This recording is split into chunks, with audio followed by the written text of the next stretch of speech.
Sağ zolaq boşdur, amma solla hərəkətdədir. Faraların uzaq işıqlarını ardıcıl şəkildə yandırıb söndürərək yol verilməsini istəyir.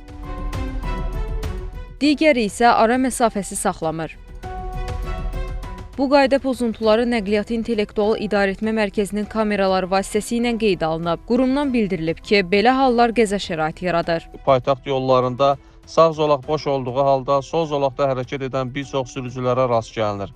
Bununla yanaşı nəqliyyat vasitələrinin bütün hərəkət zolaqlarını tutduqları intensiv hərəkət vaxtı bəzi sürücülərin faraların uzaq işıqlarını ardıcıl şəkildə yandırıb söndürərək yol tələb etməsi, nəqliyyat vasitəsini sürətlə sürməsi və düzgün ara məsafəsi saxlamaması halları da tez-tez müşahidə edilir.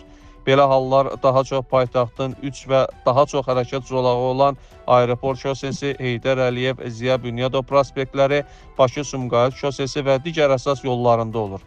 Bununla mənzil başına daha tez çatacaqlarını düşünən belə sürücülər radara yaxınlaşdıqda qəfil sürəti azaltmaqla yanaşı düzgün ara məsafəsi saxlamadıqlarından qəzalar baş verir. Elə sürücülər də belə hallardan təngə gəldiklərini deyirlər. Əsas burada bir mədəniyyət lazımdır. Sürücü mədəniyyəti tamam başqa şeydir. Yandırsınlar da belmə narı keçəsi də öyle ki. İmkan varsa verəcək. 50 ilə yazılan yerdə deyirlər 100 ilə gediylə. Bu mümkün deyil axı. Çox görürük, hə. Zaten sağda yol olmur da hökmən elə ki, keç ki, yəni mən yedim. İşığı çox yandırıb söndürürlər, həqiqətən olmaz. Düzdür, sol yol boş olmalıdır ki, sürətli gedənlər üçün, amma bəzən elə olur ki, sağda zayint olur da, necə deyərlər. Məcbur gedirsən və işığı yandırır ki, keçmək də mümkün deyil. İşıq verir, mən də bilmaniyə vermirəm, öz işimi görür. Arxadan miqatı ki, sür, görsən ki, qabaqda da ki, yol dirənib. Mən orada keçsəm, o sağdan gələn yol bağlanır. Yəni sürücülük mədəniyyəti lazımdır ən azından. Nəqliyyatı İntellektual İdarəetmə Mərkəzindən bildirilib ki, sürücülər normal hərəkət zamanı vəziyyətdən asılı olaraq yolun hərəkət hissəsinin sağ kənarı ilə hərəkət etməlidirlər. Sağ zolaq boş olduğu halda solla hərəkət etmək qadağandır. Bu tip sürücülər nədənsə elə düşünürlər ki, sol zolaqda hərəkət etmək digər sürücülər onlara mütləq yol vermək məcburiyyətindədir.